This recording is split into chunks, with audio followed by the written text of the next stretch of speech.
Hi friends, welcome to mom's kitchen.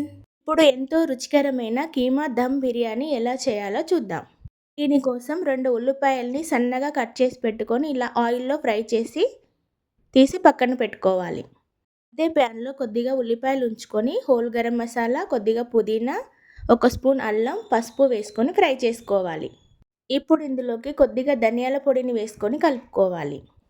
ముందుగా కడిగి పెట్టుకున్న మటన్ కీమాని కూడా వేసుకొని కలుపుకొని ఒక 2 మినిట్స్ మూత పెట్టి ఉడికించుకోవాలి.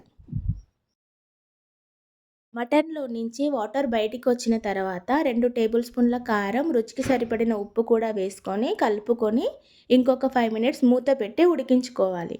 మటన్ కుక్ అయిపోయిన తర్వాత కట్ చేసి పెట్టుకున్న 2 టమాటా ముక్కలు, 1 కప్పు పెరుగు కూడా వేసుకొని కలుపుకొని ఇంకొక 2 నిమిషాలు మూత పెట్టి ఉడికించుకోవాలి. కర్రీ ఉడికిపోయిన తర్వాత స్టవ్ ఆఫ్ చేసుకొని పక్కన పెట్టేసుకోవాలి.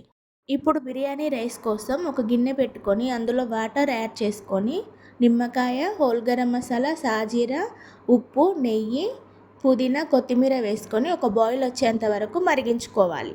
వాటర్ బాయిల్ అవుతున్నప్పుడు ముందుగా కడిగి పెట్టుకున్న రైస్ని వేసుకొని ఉడికించుకోవాలి. ముందుగా చేసి పెట్టుకున్న కర్రీలోకి 1 స్పూన్ నెయ్యి, నిమ్మకాయలు, పుదీనా వేసుకొని ఉడికించి పెట్టుకున్న రైస్ని కూడా వేసుకొని రైస్ పైనుంచి నెయ్యి, కొత్తిమీర, ఫ్రైడ్ ఆనియన్స్ని వేసుకొని మూత పెట్టి 15 నిమిషాలు లో ఫ్లేమ్లో దమ్ చేసుకోవాలి. 15 నిమిషాలు అయిపోయిన తర్వాత స్టవ్ ఆఫ్ చేసుకొని బిర్యానీని అలాగే వదిలేయాలి. ఇలా చేయడం వల్ల బిర్యానీలోకి ఫ్లేవర్స్ అన్నీ బాగా పడతాయి. ఎంతో సింపుల్ అండ్ టేస్టీగా ఉండే కీమా బిర్యానీ రెడీ. ఇది ఎంతో టేస్టీగా ఉంది. మీరు కూడా ఒకసారి ట్రై చేయండి. ఈ రెసిపీ కనుక మీకు నచ్చినట్లయితే వీడియోని లైక్ చేసి షేర్ చేయండి. ఇలాంటి మరిన్ని రెసిపీస్ కోసం మామ్స్ కిచెన్ని సబ్స్క్రైబ్ చేసుకోండి.